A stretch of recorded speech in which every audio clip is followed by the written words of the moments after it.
The date was June 14th, 1997.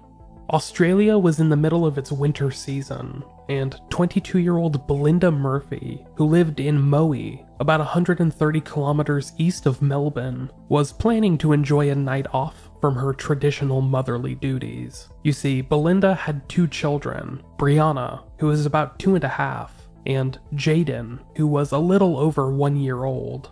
Bilynda had separated from the children's father about 6 months prior, and had finally started to settle into a fresh routine with her new boyfriend. Greg Domaszewicz, Bilynda's new boyfriend, had previously offered to babysit for Bilynda so that she could take a night off from being a mother. That Saturday morning, 28-year-old Greg drove over to Bilynda's house on his motorbike and repeated his offer, asking if she'd trust him enough to watch over one or both of her kids. Despite already making plans with a babysitter, Bilynda gives in and says that she's happy to let Greg watch over one of her children, baby Jaidyn, who at this point is just about 13 months old. Greg has already watched over Jaidyn on a short-term basis before, and he seemed to have a certain fondness for the baby boy, so there seemed to be no harm in having him watch him for a few hours. The two arranged for Greg to babysit Jaidyn alone that evening, and then drive him over to Bilynda's sister's house, where a babysitter was already going to be watching Jaidyn's older sister and cousins. This was an easy enough arrangement, which was understood by everyone involved. Greg immediately headed home on his motorbike and returned just a short time later with his car, so that he could transport Bilynda and the children. While she waits for Greg to return, Bilynda sees on the news that rain was expected that evening, and she makes sure to dress Jaidyn in an appropriate outfit. Gray tracksuit pants, which are engraved with the words "Baby Games," a green long-sleeved shirt, a blue-gray windbreaker, and a red jacket. The toddler carries with him a pacifier, which is attached to his clothing with a small little pin so that it won't be lost when it inevitably falls out of his mouth. Bilynda also makes sure to pack additional clothing, bibs, nappies, bottles, and snacks in a small bag. Everything that Jaidyn might need over the next few hours. About half an hour after leaving, Greg returns with his car. Bilynda and he load up Jaidyn's car seat into the vehicle, and then themselves. Greg drops off Bilynda and her daughter, 2-year-old Brianna, at her sister Katie's house, the same house that Greg is supposed to drop off Jaidyn later that evening. The four make it to Katie's house at around 1:30 that afternoon, and there, Bilynda says goodbye to her boyfriend and her son. She watches the car as it leaves, waving goodbye to both Greg and Jaidyn, who both wave back. However, unbeknownst to Bilynda, this would be the last time that she would ever see the boy alive. This is the story of Jaidyn Leskie.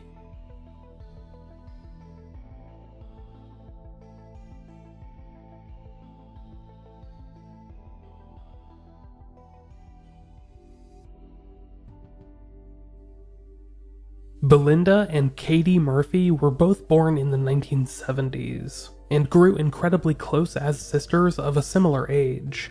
Katie was 3 years older than Bilynda, but the two would remain friends throughout their childhood and teenage years. It really wasn't until their early adulthood that the two sisters began to be at odds with one another. In the early 1990s, Katie, the older sister, became pregnant with her first child. During that pregnancy, she met a man named Brett Leskie, with whom she would become smitten with. In October of 1992, right after she had given birth to her daughter, Harley, Katie and Brett got married. Shortly thereafter, Katie became pregnant again, this time with Brett's child. That child, another daughter named Shannon, was born in 1993. Shortly thereafter, Katie and Brett would separate and file for divorce. The rationale wasn't readily evident, but it would soon come to light that Katie had suspected Brett of cheating on her, and not just cheating with anyone, but Katie's younger sister, Bilynda. That would be all but confirmed a short time later when Brett and 17-year-old Bilynda officially start dating. Despite the inherent drama in the origins of their relationship, Brett and Bilynda would live together quite happily for the next couple of years. They are quickly engaged, and they have their first child in January of 1995. a daughter named Brianna. Their second child, a son named Jaidyn Raymond Leskie, would be born a little over a year later, on April 30th, 1996. Unfortunately, the relationship between Jaidyn's parents, Brett and Bilynda, would begin to deteriorate over the next year or so. Brett had previously owned and operated an auto body shop with his best friend, Greg Domaszewicz. At some point after Jaidyn's birth, Bilynda and Greg would strike up an affair, which they would manage to keep private for some time. But in April of 1997, news of their relationship would reach Brett's ears, and he decided to break off his engagement to Bilynda. He would promptly move to the other side of the country, and he would leave behind the 3 children that he had fostered with the 2 Murphy sisters.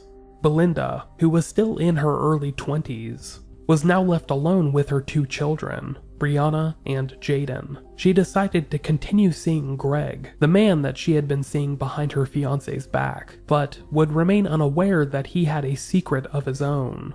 In addition to dating Bilynda, he had continued to sleep with his ex-girlfriend, Yvonne, who would become a figure in this scandalous saga later on. For the most part, Greg and Bilynda seemed to have a good relationship. Despite them having come together in what amounts to infidelity, they seemed to have made each other happy for at least a short time. Greg was unemployed, but he found an odd job here and there, and filled his days with car repairs for friends and others.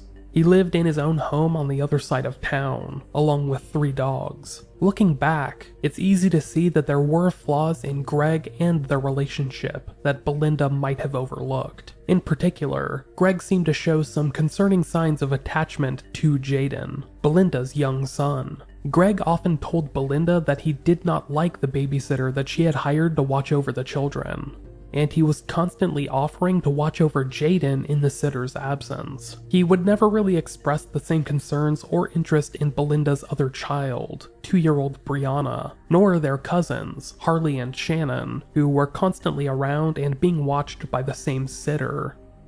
Greg's particular interest in Jaidyn continued to culminate into the Australian winter, and he repeated his offers to babysit for Bilynda whenever she needed it. In June of 1997, just days before Bilynda finally agreed to let him watch over Jaidyn for a few hours, Greg had given the 1-year-old an unusual-looking haircut that resembled his own receding hairline. He had also cut small triangles into the back of Jaidyn's hair, in what can only be described as a terrible fashion choice. Bilynda actually confronted him about the haircut, and Greg jokingly told her that he simply wanted Jaidyn to look more like him. You see, with Greg, you never knew when he was being serious or if he was taking the piss. He had a weird, sardonic sense of humor that expressed itself in the weirdest moments. Moments like Jaidyn's haircut, or the times that he joked about he and his dogs having been abducted by aliens. You were never quite sure when he was having a laugh at your expense. This leads us to the afternoon of June 14th, 1997,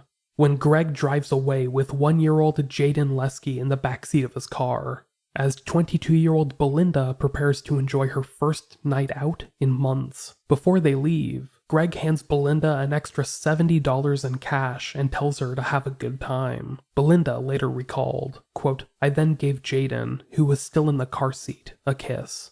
Greg then drove off." After saying goodbye to Greg and Jaidyn, Bilynda began to set her sights on the evening's festivities. That night, she and her sister were planning to head to a friend's birthday party in Traralgon, a small town about 30 kilometers east of Moe, and were planning on leaving their children in the care of a babysitter for a few hours. Obviously, Jaidyn was with Greg, so that would ease the burden on the sitter, who would watch after the other 3 kids until the sisters returned home that night. Since they weren't planning on leaving for a bit, Bilynda and Katie peacefully hang out at the latter's home for the next couple of hours, along with their daughters. Meanwhile, Greg, who now has Jaidyn, returned to his small home on the southeast corner of Moe, making it there a short time after departing Katie's house. According to Greg, once he gets home, he begins working on his car, and he lets Jaidyn play with his 3 dogs for the next several minutes, until it starts to rain, and Jaidyn is forced into the cover of Greg's garage. At around this point, Greg is interrupted by his ringing telephone inside. He runs in and grabs the phone, and discovers that it's an old friend of his, who surprisingly sounds upset. This friend tells Greg that he has heard rumors about Greg wanting to kill him, an allegation that is hard to take lightly. The conversation between the two meanders over the next hour or so, with the two arguing about who had said what and when. It is around 3 p.m. when Greg finally manages to get off the phone, telling his friend that someone had just pulled up into the driveway. It is unknown if anyone had actually pulled up, as this might have just been a useful excuse for the moment. But Greg would state that after this phone call, he continues working on his car for a few minutes, until Jaidyn, who has apparently been hanging out in the garage and playing with Greg's dogs for the past hour, falls down and needs to be cleaned up. Greg states that he takes Jaidyn inside and cleans him up, and then gives him a snack. At this point, he notices that Jaidyn has cut his lip, and he decides to give Bilynda a call to check in.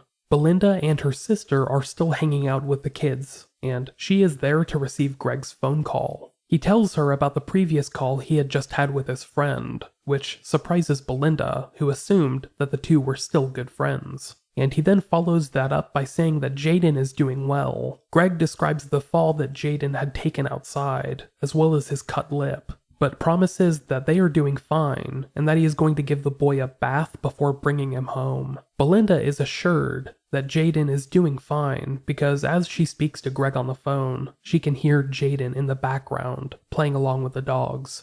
He had just learned to walk, and could only say a few words at this point, such as mum and dad, but dog was among them.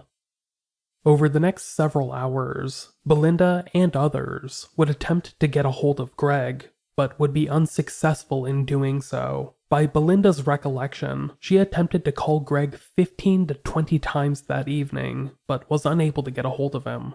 Likewise, a friend of Greg's had planned to drop by his home at around 7:30 that evening to pick up some Nintendo controllers. But they continued driving when they saw that Greg's vehicle wasn't home. This friend would plan to call back later and reschedule. At around 8 p.m., Bilynda and Katie set off for the birthday party, along with Katie's boyfriend.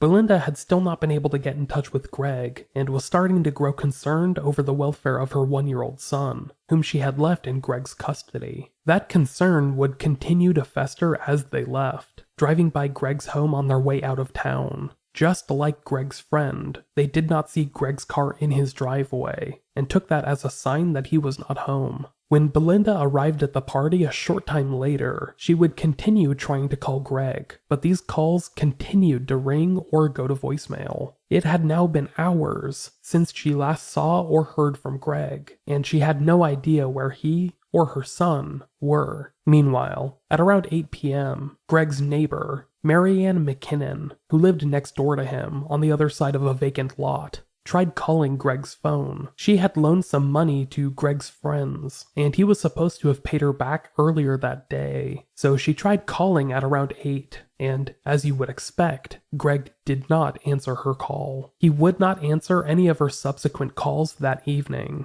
and it wasn't until roughly 10 p.m. that Greg finally reaches out to Marianne over the phone. He tells her that he does not have the money, but asks if she has any diapers that he could borrow for Jaidyn, whom Greg alludes to still being awake. Marianne says that she does not, but a gas station / convenience store just down the road likely does. The two would chat for several minutes before saying goodbye. It is not known if Greg did buy more diapers that evening, but there is no evidence to suggest that he did. At around 11 p.m., Bilynda calls Greg's home phone yet again, and after hours of being unable to reach him, she finally gets through. During this phone call, it becomes evident that everything is not fine.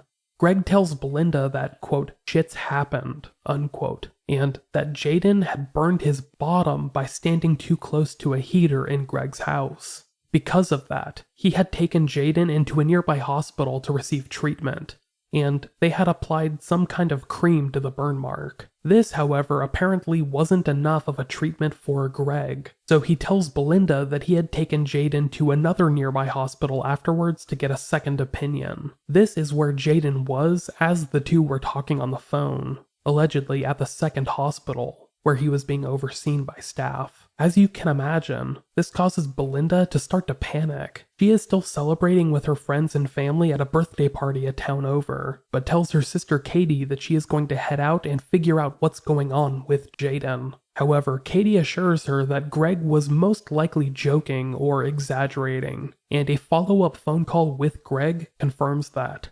He tells the sisters that Jaidyn did have a small red mark on his bottom, but he was doing fine. Bilynda, in her inebriated state, accepts that and continues to trust in her boyfriend. The two chat for a bit longer, seeming to laugh off Greg's prior comments, and their phone conversation ends on an almost uncertain note. Over the next hour or so, things are quiet around Greg's home. As far as anyone knows, he is still watching over Jaidyn at this point, and has been home for at least a couple of hours, following his mysterious multi-hour absence in the late afternoon and early evening. But at some point between midnight and 1 a.m., the neighbor that Greg had called earlier, Mary Ann McKinnon, hears something that sounds like Greg's car starting up. She recognized it because it had a very distinct starting sound, and she remembers it happening between midnight and 1 a.m., not at around 2 a.m., which was when Greg later stated he got a phone call from Bilynda to pick him up at the pub she was at, named Ryan's Hotel. Greg does arrive at the pub to pick up Bilynda sometime between 2 and 3 in the morning, and she is clearly inebriated. When she gets into Greg's car, she is surprised to see that Jaidyn is not in there with him. The back seat is empty, and Jaidyn is nowhere to be found. Almost immediately, Bilynda asks Greg where her son is, and he seems to stick to his prior story, telling her that Jaidyn was currently at Maryvale Hospital and was being overseen by nurses and doctors due to the burn on his bottom. Bilynda demands to be driven to the hospital immediately, but Greg refuses.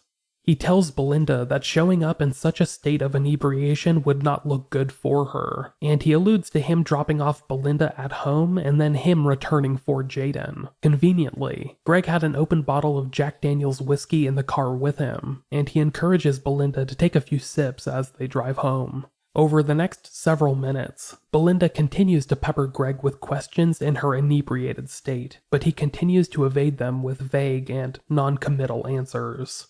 The two make it back to Greg's home a few minutes later, and immediately notice that one of Greg's windows has been shattered. The two rush inside, and Greg begins looking around to see if anything had been stolen. Bilynda encourages him to call the police, but he refrains, telling her that he knows the likely culprit of the broken window, and he does not want to get anyone in legal trouble. Moments later, Greg is on the phone with his ex-girlfriend Yvonne, who, if you recall, he had been continuously sleeping with on and off since their breakup. Greg yells at her for no more than a few seconds, asking her if this is one of her sick games, before hanging up in a huff. Greg and Bilynda then begin heading outside so that he can drive her home, and on their way to the car, they notice a severed pig's head in the yard. That's right, I said a severed pig's head, which was found in Greg's front yard. While this may sound like the end of a long and complicated story, it's actually pretty simple. Greg and his ex-girlfriend Yvonne had once owned a pig together, and Greg had long alleged that Yvonne had the pig slaughtered against his wishes. So this basically confirmed that either Yvonne or her loved ones were behind the broken window, and had likely left behind the pig's head as a kind of warning or prank against him. While this all sounds very odd and somewhat chaotic, I promise you that these details are important.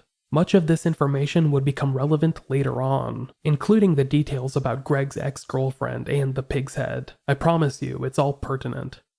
After making this bizarre discovery at Greg's home, he and Bilynda drive off, heading back towards her house on the other side of town. He drops her off at around 3:20 a.m., and tells her that he is going to go figure out who broke his window. Within minutes, Bilynda is asleep inside after making a few drunken phone calls, one to the babysitter, as well as one to a guy she met at the birthday party earlier that evening. She also calls Greg once before drifting off to sleep, asking him to return when he finishes up whatever he's doing, along with Jaidyn. 15 minutes after leaving Bilynda's house, Greg is pulled over by a police officer for speeding. The officer gives Greg a breathalyzer test to make sure that he's not under the influence, and is able to determine that he is not drunk. Greg is let go without incident, but during the entire stop, he never once mentions his vandalized home or Jaidyn Leskie, the 1-year-old boy he had been tasked with overseeing more than 12 hours beforehand, who no one else had seen since.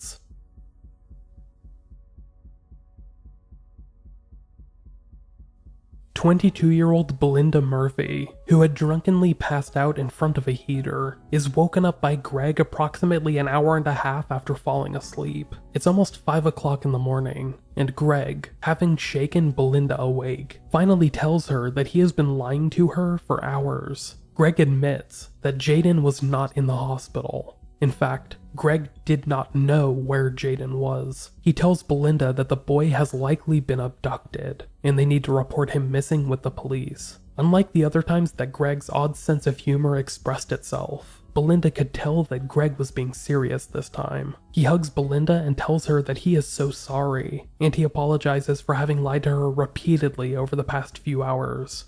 When asked why he had done so, he tells Bilynda that he did not want her to worry. According to Greg, he had left Jaidyn at home on his couch when he went to go pick up Bilynda from the pub earlier that evening. When they returned to his house and the broken window a short time later, he presumed that Jaidyn had been kidnapped, but for some unknown reason, did not think to immediately report the incident, or even warn the child's mother, who was with him at the time. After this revelation, the two quickly make their way to the closest police station, where they report Jaidyn missing at around 5:15 a.m. Greg tells a police officer at the time of filing, quote, "Her baby's been kidnapped. My windows have been smashed and they've left a pig's head there," unquote. During their initial conversation with police, Bilynda struggles to keep herself composed, recounting her side of the story through tears. However, it is quickly noted that her version of events seems to differ at points from Greg's, so the officer filing the police report decides to separate the two into separate rooms for official interviews. Over the next 8 or so hours, it becomes clear that Greg's version of events isn't quite adding up to a cohesive story. He struggles between various versions of events, and police find him so suspicious that they decide to take him into custody and search both his home and his vehicle for any sign of Jaidyn. They are ultimately unable to find anything incriminating, or any sign of Jaidyn, and they are forced to release Greg from custody a short time later. He is then placed on active surveillance, and police continue to monitor him over the next several days, hoping that he might slip up and potentially lead them to the now missing Jaidyn Leskie, who was nowhere to be found.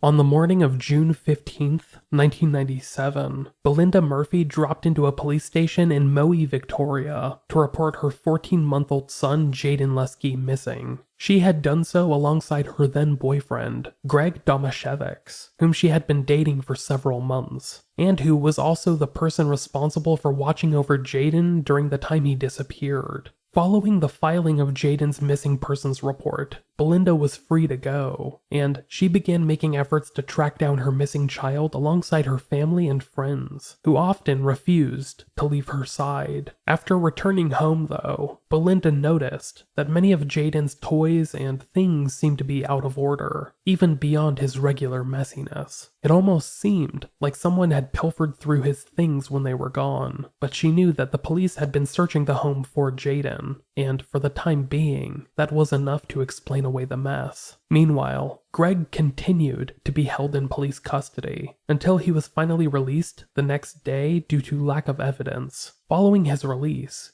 Greg headed straight over to Bilynda's home. She would later recount in an unpublished book, which she shared with reporters at the Herald Sun. Quote, "As soon as Greg was released from the police station, he headed for me. Inside, I wanted to kill him. I didn't know if he was lying or not. Had he done something to Jaidyn? I kept asking myself. I wanted a gun. I wanted to shoot him in the foot, and if he didn't tell me, I'd shoot him in the other foot. But when it really came down to it, I doubt I could have shot anyone." To my surprise, Greg walked in and hugged me in front of everyone that was there. Greg had never done that before, shown me affection in front of people. Now he was telling the police I was his girlfriend, as well as showing his affection in public. I never really thought about the way he treated me back then until now. He didn't want a soul to know about us, and as soon as Jaidyn disappeared, it seemed to be okay." Unquote.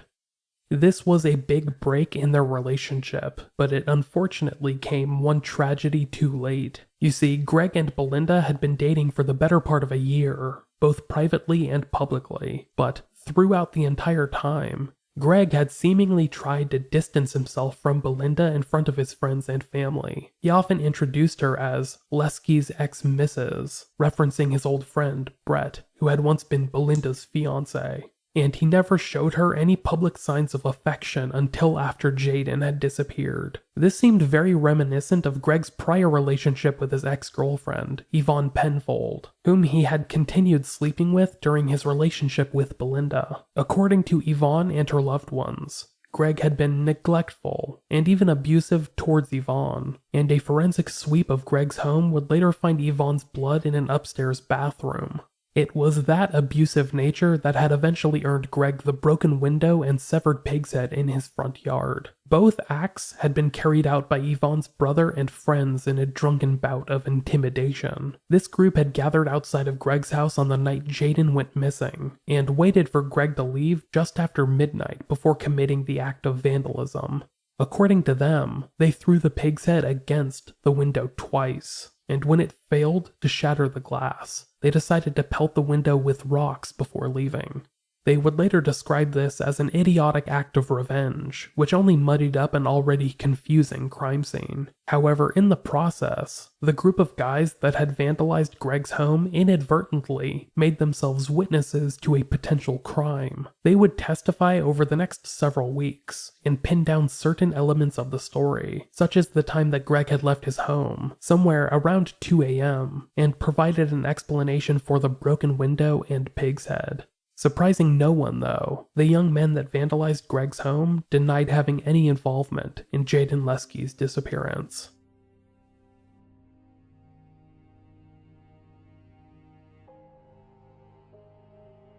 In the days and weeks after Jaidyn went missing while supposedly being looked after by Greg Domaszewicz, police began to suspect foul play more and more. By July of 1997, officials had declared this a murder investigation, with them no longer believing that Jaidyn was alive. During his interviews with police, the primary suspect, Greg Domaszewicz, continued to point the finger at other potential suspects. This would become the main strategy for his pending legal defense, and he made sure to continue pointing suspicion in the direction of his ex-girlfriend, Yvonne Penfold, whose brother and friends had vandalized his house. However, that wasn't enough to change what was coming. On July 16th, 1997, roughly 1 month after the disappearance of Jaidyn Leskie, Greg Domaszewicz was officially charged with the toddler's murder. He would spend the next year or so behind bars, awaiting trial, while his lawyer, Colin Lovett, prepared an insurmountable legal defense. In the meantime, though, the search for Jaidyn Leskie would continue to unfold, and would come to an end just months later.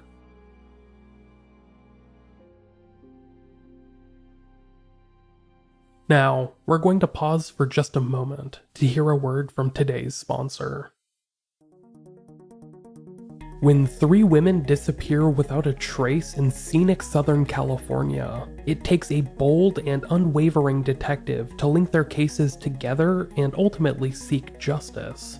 Detective Ailsa Traves has always wanted to be a cop, and she is, but she's not like her fellow cops. She's the only woman in an all-male homicide squad, and she does her job in ways that some might view as unconventional. In a brand new podcast from Wondery and the LA Times, Detective Traves takes you into the life of a hardworking and relentless investigator. Hosted by award-winning journalist Chris Goffard, Detective Traves is the story of a detective who fights through her own personal struggles as well as society's indifference to bring a serial killer to justice. Make sure to subscribe to Detective Traves on your podcast app of choice, or click on the link below in the show notes. Now, let's return to the show.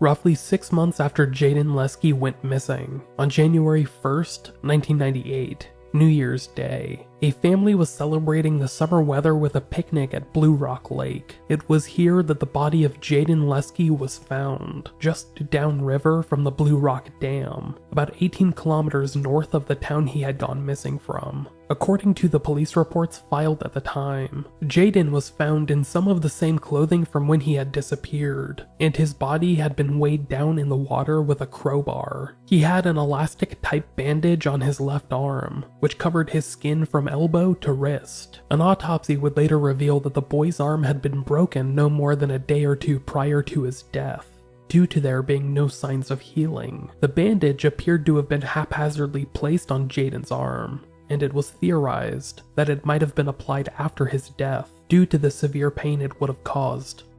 Just a few meters away from Jaidyn's body, police would find the bag that his mother had prepared for him, full of snacks and toys, etc., as well as a waterlogged children's sleeping bag. Curiously, the sleeping bag seemed to have belonged to Bilynda's sister, Katie, who had a similar looking sleeping bag that Bilynda had borrowed months prior. Despite the sleeping bag having been unaccounted for, it had somehow ended up at the location of Jaidyn's body near the Blue Rock Dam. Jaidyn's body would be taken away for an autopsy, which only created more questions than answers. In addition to the broken arm, it was determined that Jaidyn had sustained blunt force trauma to the back of his head, which might have been his cause of death.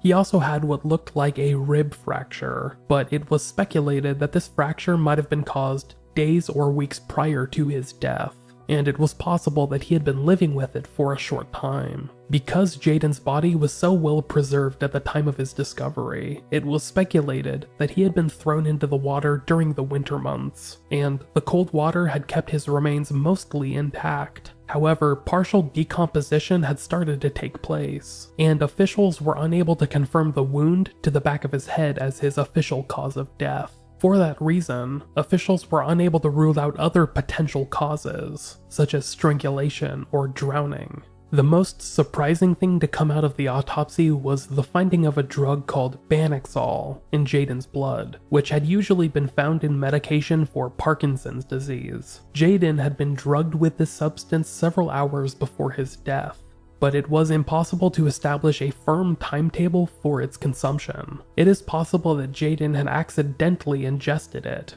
him being a child and all, but the side effects of the drug range from minute to severe, everything from dizziness and nausea to hallucinations.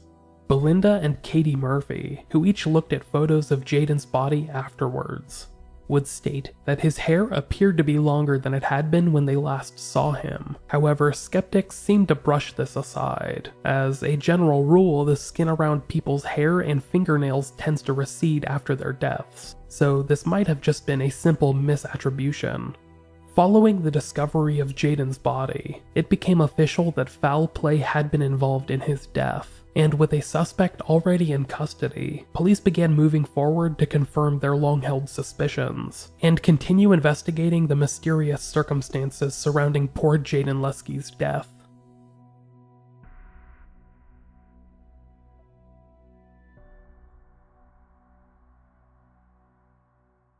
Greg Domaszewicz remained the primary suspect for police over the next several months, as prosecutors and investigators continued to zero in on him as the potential culprit of this heinous crime. There were multiple aspects of his story, his series of events, that continued to befuddle officials looking into Jaidyn's mysterious death, and those questions would remain unanswered over the next several months. After driving away with Jaidyn in the early afternoon of June 14th, 1997, nobody had seen either Greg or Jaidyn for approximately 12 hours. Greg had made a handful of phone calls to his girlfriend, Bilynda, who was in the next town over at a birthday party, his neighbor, Marianne McKinnon, who had tried repeatedly to call Greg that night, but only spoke to him after 10 p.m., and at least one friend, who had argued with Greg over rumors that Greg wanted to have him killed. These phone calls all took place from Greg's home phone. but there were several hours between the calls that were unaccounted for, time that Greg had originally told Bilynda was consumed with hospital visits. The original story, that Greg had taken Jaidyn to the hospital to get treatment for a minor burn, turned out to be a total fabrication. That never happened at all. There was no evidence that any hospital in the region had treated Jaidyn Leskie that evening, and Greg had clearly fabricated the entire incident. Yet he had stuck by this story until the morning of June 15th, when he finally admitted as much to Jaidyn's mother, Bilynda. For these several hours, in which both Jaidyn and he were unaccounted for, Greg claimed that he had been at home, working on his car and simply hanging about. However, numerous eyewitnesses had driven by Greg's home on the evening of June 14th, and they had each noted that his car was gone, and that no one appeared to be home. This included Bilynda, who had driven by with her sister and sister's boyfriend on their way out of town at around 8 p.m., as well as a friend of Greg's, who had driven by at around 7:30 to try and pick up some video game controllers. Then we have the disputed period of time in which Greg had supposedly left his house to pick up Bilynda at Ryan's hotel, the pub she had been at over in Traralgon. Greg says that he left his home at around 2 a.m. on June 15th, a time that is disputed by his neighbor, Marianne McKinnon, who claims that she heard Greg's vehicle start up at around midnight. The report that he left his home at around 2 a.m. is somewhat verified by Kenny Penfold and Darren Wilson, who were respectively the brother and friend of Yvonne Penfold, Greg's ex-girlfriend. These two arrived at Greg's house at around 2 a.m. and were responsible for breaking his window and leaving the severed pig's head in his yard. They claim they saw Greg leave it around 2 a.m. and throw some garbage in a can outside of his house, but they did not see him with Jaidyn. Likewise, both would later testify that they had not entered Greg's house on the night in question, and did not see, hear from, or attempt to kidnap Jaidyn. In fact, they did not even fathom that the boy might have been left inside Greg's home at the time of their vandalism. Police would later state their belief that these men were being genuine, due to statements from Greg's neighbors who witnessed this act of vandalism. This left several hours in which Greg and Jaidyn's whereabouts were unknown, and his statements to police did not help fill in any of those gaps. Greg often spoke in circles and struggled to explain in detail just what had unfolded that night. He admitted that the hospital story was false, and he had been lying to Jaidyn's mother for several hours on the night her son disappeared. Yet, when asked about what had actually unfolded, he struggled to explain these long gaps in his timeline, when he had failed to answer his phone and he appeared to be gone from his house. Greg even struggled to explain away the time period after he had picked up Bilynda from the pub and dropped her off at her house in the early morning hours of June 15th. He had dropped off Bilynda at her house just after 3 a.m., and he would not return to tell her the truth about Jaidyn being missing until roughly 5. We do know that he was stopped by police for speeding at around 3:30, but the other hour and a half gap is unexplained. We do not know what Greg was doing in that time period, or where he had gone. In the trial itself, prosecutor Bill Morgan Paler would tell the court about Greg's inability to explain himself on the morning that Jaidyn was reported missing. Quote, "His actions on that morning are the clearest evidence there was no missing child, only an unfortunate dead one," unquote. However, as I hinted at earlier, this all became a part of Greg's legal strategy. His goal wasn't to make himself seem innocent, per se, but rather to punch holes in the overall story itself. Greg's lawyer, Colin Lovett, wanted to implant doubt into the minds of the jurors. If they could make just one of the jurors believe that someone else might have committed the crime, then Greg could walk away scot-free. The trial of Greg Domaszewicz would become a media circus throughout Victoria, dominating many of the headlines that year. The event, which took place over 34 days in November and December of 1998, was one of the region's major stories that year, and brought to light many of the details you've heard in this episode. In many ways, it was like a real-life soap opera. The public was given all of the details about Jaidyn's mother's complicated love life, Greg and Bilynda's relationship, the affair that Greg had carried on with his ex-girlfriend Yvonne, the Pig's Head Gang, as they became known, that was responsible for vandalizing Greg's home, etc. It was a very public airing of dirty laundry that was every bit as titillating as the O.J. Simpson saga here in America, and ultimately ended up with a similar ruling. In the trial, it was revealed that blood found on Jaidyn's bib and pants matched an unknown woman, who was not any of the women tentatively linked to this case. Unfortunately, years later, a coroner's inquest would discover that evidence in Jaidyn's case had been contaminated with evidence from an unrelated rape case. That coroner's inquest, released in 2006, stated, quote, "Following this discovery, on May 27, 2003, forensic scientist Mr. Maxwell Jones tried to extract a fresh DNA sample from the bib and pants. Unfortunately, although human biological material was discovered on both the bib and pants, the DNA failed to give rise to any detectable DNA profile. Mr. Jones considered that this was likely to be due to the presence of degraded biological material." Unquote. Another major point of contention would arise in the trial, when the defense argued that evidence pointed to Jaidyn living for weeks, if not months, after he had gone missing in June of 1997. Their main piece of evidence seemed to be that the length of Jaidyn's hair appeared to be longer than it had been when he went missing. But again, this could have been due to the skin around his hair follicles receding, and his hair simply appearing longer than it had been. Dental records would suggest otherwise as well, pointing to Jaidyn having died at around 14 months old, which was his age at the time he went missing. The prosecution pointed toward Greg Domaszewicz's history of abusive or neglectful behavior, directed not only towards his ex-girlfriend Yvonne, but even Bilynda Murphy and Jaidyn himself. I've already noted Greg's dismissive behavior of his and Bilynda's relationship, but this carried on in his relationship with Jaidyn. On multiple occasions, Greg was noted by friends and family as having locked Jaidyn outside with his dogs and ignoring him when he cried. And on the rare occasion that he was left alone with Jaidyn, the boy would come back to his mother's house with unexplained bumps and bruises. Bilynda had overlooked these incidents at the time, because toddlers are notorious for falling down and getting into trouble, but they appeared incredibly troubling in retrospect.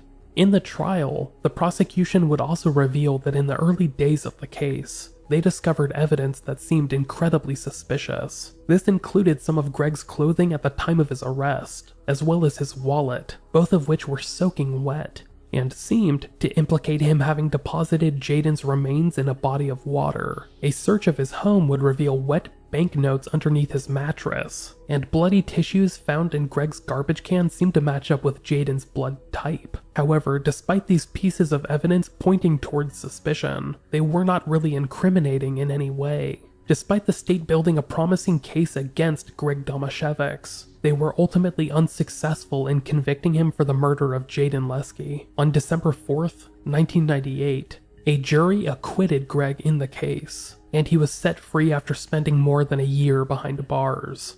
Greg's legal team, headed by QC Colin Lovett, had successfully planted a seed of doubt in the minds of jurors, and it paid off dividends with an acquittal. Due to Australia's double jeopardy laws at the time, Greg would be unable to be retried for the same crime. Despite the evidence pointing towards him having played a part in Jaidyn's disappearance and/or death, he was, by all accounts, not guilty.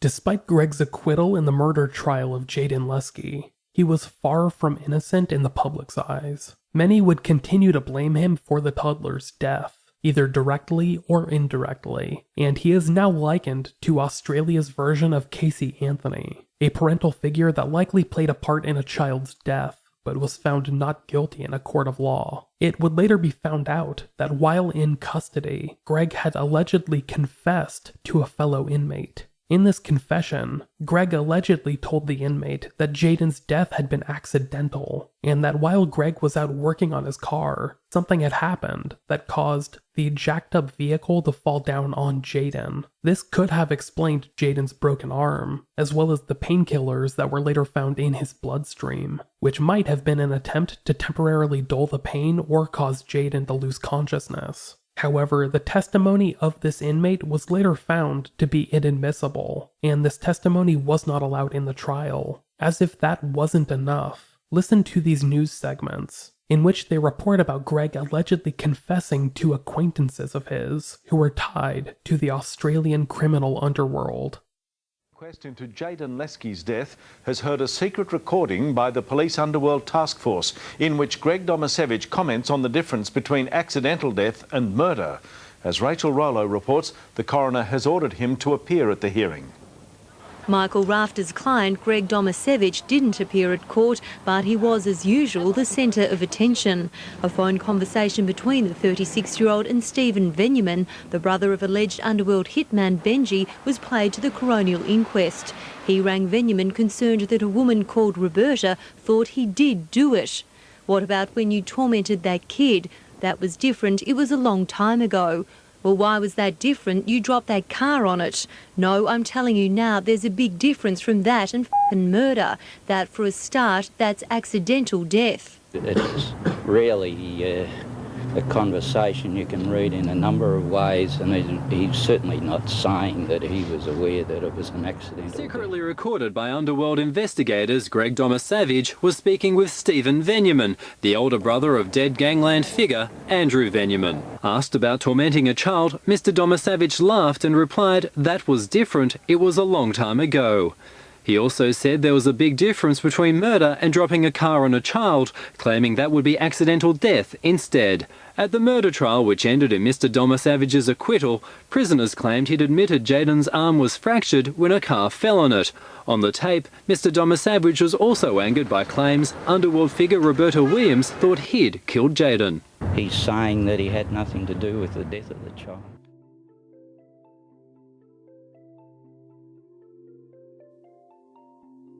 There would be multiple attempts in the Victorian legal system to try and resurrect the investigation into Jaidyn's death over the next few years, but they would all be unsuccessful in doing so. That is, until 2004, when an inquest was officially launched by coroner Graham Johnstone, who released his findings in 2006. This 2006 coroner's report, which you can find on the podcast website, totaled in at 101 pages, and detailed the entirety of the case from start to finish. You can read the entire report yourself, but I will now read from Mr. Johnstone's conclusions and contributions section, which is pages 94 and 95. Quote, "At the time of his death, Jaidyn Leskie was a vulnerable 14-month-old infant child who was totally reliant on his adult carers for protection, support, and sustenance. It must be remembered that he was a toddler who could mention but 3 words and had only just started to walk. Ultimately, responsibility for his care and protection rested with his parents, Ms. Bilynda Williams and Mr. Brett Leskie, who were then separated. But because of the separation, day-to-day care and protection was in the hands of his mother, Ms. Williams. On the day in question, 14th and 15th of June 1997, Ms. Williams had temporarily relinquished her responsibility to a friend, a Mr. Greg Domaszewicz, while she visited her sister in the afternoon, went to a party, and then spent some considerable time during the evening and the morning of the next day drinking in one of the local hotels. Thus, Mr. Domaszewicz became the babysitter and temporarily had the responsibility for the care of Jaidyn. It was during Mr. Domaszewicz's period of caring for Jaidyn that he died. The cause of death is most probably from head injuries. Precisely how he died remains a matter of contention and conjecture, whether the circumstances leading to the death occurred by accident, by omission, or otherwise. Precisely how he suffered the injuries to his arm also remains largely a matter of conjecture, other than the fact that it occurred shortly prior to death. However, as a helpless 14-month-old infant, requiring total support, care, and protection by an adult, ultimately it was Mr. Domaszewicz who failed to provide that adequate and very necessary level of protective supervision, care, and support to look after the infant. Otherwise, he would not have received the injuries from which he died. Whatever happened to result in the injuries that were occasioned to Jaidyn occurred on Mr. Domaszewicz's temporary watch. Thus, he has contributed to the death. No satisfactory alternative explanation of the circumstances has been given by Mr. Domaszewicz. After Jaidyn's death, Mr. Domaszewicz disposed of his body in nearby Blue Rock Dam, Clearly, he had the opportunity and time to do so. The indicators that lead to this conclusion and comfortable satisfaction are: A. The last known person to see Jaidyn alive was Mr. Domaszewicz. B. After the incident or incidents that eventually resulted in Jaidyn's death, Mr. Domaszewicz had time to dispose of the body in the dam either before collecting Ms. Williams from the hotel, or in the early hours of the morning of 15th June, or after leaving her at her home and before they both went to the police to report that the child was missing. C. Mr. Domaszewicz gave false explanations to Ms. Williams about Jaidyn's whereabouts and state of health both before and after she was picked up by him from the hotel. D. Ms. Williams was not shown Jaidyn when she returned to Mr. Domaszewicz's house from the hotel, when Mr. Domaszewicz says that he realized the child was missing. And E. Mr. Domaszewicz's wallet and money were wet, consistent with having entered the water in order to dispose of the body. The fact that a decision has been made that Mr. Domaszewicz disposed of Jaidyn's body does not enable any conclusion to be reached about how precisely the child died, whether by accident or otherwise." Unquote.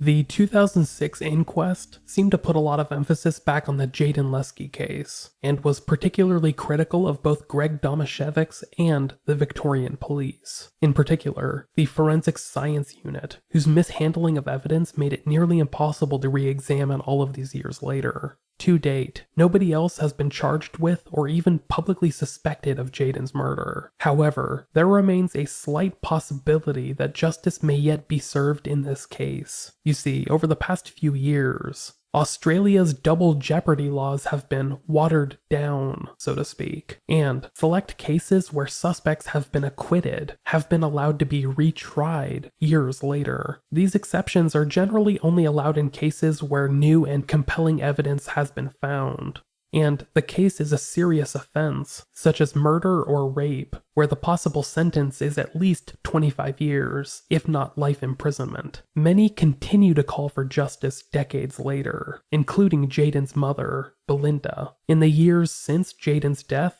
she has separated from Greg, married another man, and gone on to have a new family. More than 2 decades have passed since this horrifying saga played out for her, but Bilynda Williams continues to call for Greg to step forward and reveal all that he knows about Jaidyn. In April of 2014, in fact, what would have been Jaidyn's 18th birthday, Bilynda published an open letter to Greg in the Herald Sun.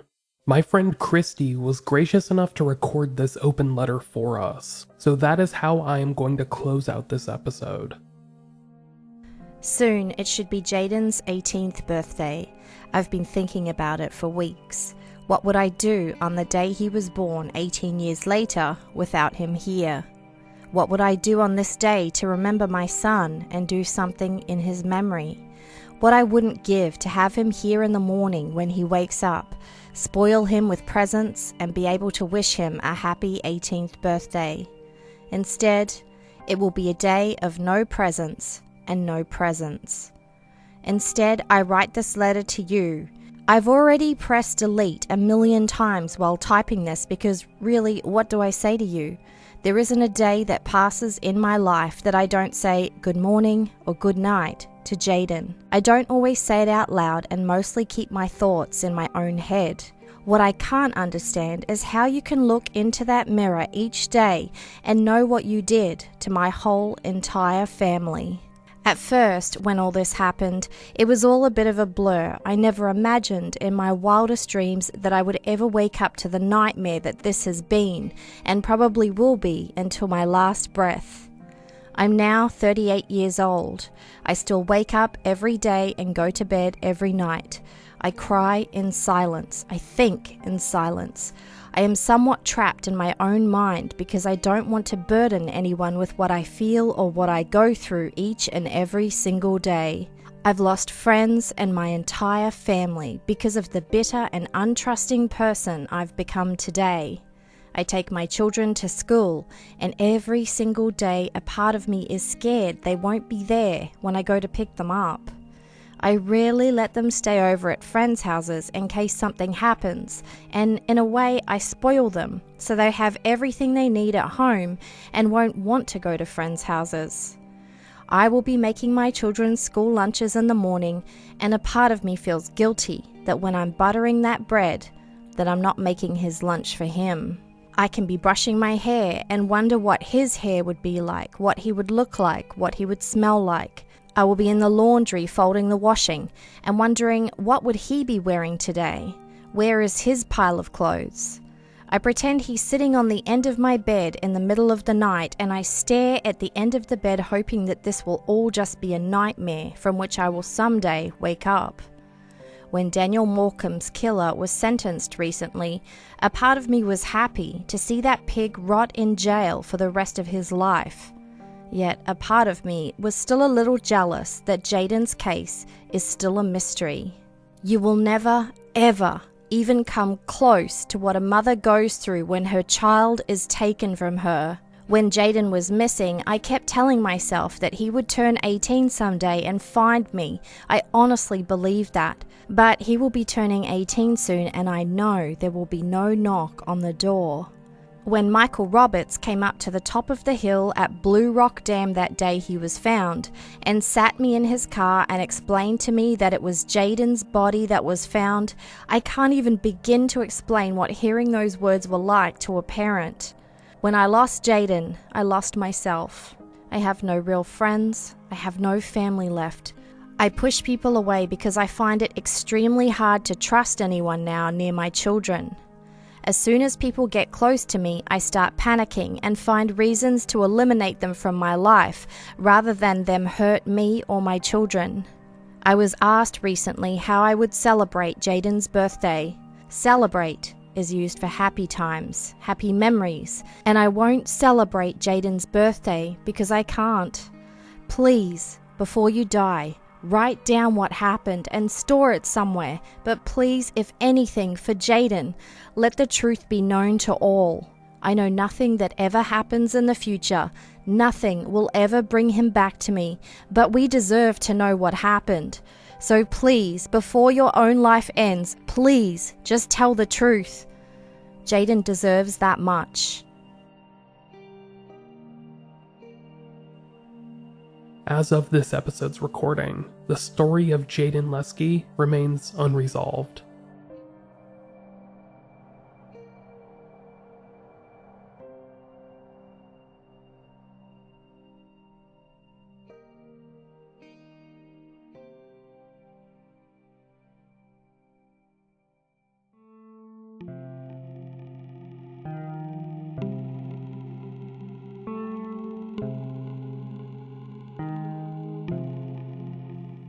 Thank you for listening to Unresolved. I would like to give a huge shout out to my friend Kristi Lee, who was able to record Bilynda's open letter at the last minute. And by last minute, I mean like a few hours before this episode gets uploaded. Please make sure to check out Kristi's podcast, Canadian True Crime, which is honestly one of the best podcasts out there. Not just true crime, but overall podcast. And I cannot recommend it enough. Go check it out if you haven't already. Once again, that's Canadian True Crime. I have been your host, Micheal Whelan. This episode was primarily researched by my buddy Adam, who originally covered this story on his own podcast, Point Blank. Adam was gracious enough to let me retool his script into this episode, and I added some research and writing of my own. The music you're hearing right now is the Unresolved theme song, written and composed by Ailsa Traves, and the rest of the music from this episode has been composed by myself through Amber Music. To learn more about Unresolved, you can head to the podcast website at unresolved.me. There you can find anything you might need to know about the show, including links to the podcast store and the Patreon page, where you can help support the show in exchange for bonus episodes, stickers, magnets, and coasters, and now even coffee mugs. To learn more about the Patreon, just click on the Patreon tab at the top of the website, or head directly to patreon.com/unresolvedpod. Before I go, I would like to thank the amazing producers of Unresolved, who support the show each month through Patreon. These producers are Maggie James, Ben Crocombe, Roberta Jansen, Matthew Brock, Quill Carter, Peggy Bellarda, Evan White, Laura Hannon, Sam Aubert, Catherine Vattalaro, Damian Moore, Astrid Nair, Amy Hampton, who I've heard is now minus the Miller, Scott Meesey, Stephen Wilson, Scott Patzold, Emily McMeehan, Marie Vangland, Lori Rodriguez, Jessica Yount, Amy McGregor, ×2, Danny Williams, Sue Kirk, Sarah Moscaratolo, Brian Rollins, Lauren Harris, Thomas Ahern, Marion Welsh, and Seth Morgan. Thank you all so much for your support. And for the rest of you, thank you all so much for listening, and make sure to keep spreading the good word of Unresolved. Also, please make sure to rate and review the podcast on your app of choice if you already haven't. But most importantly, stay safe everyone, and I will talk to you later.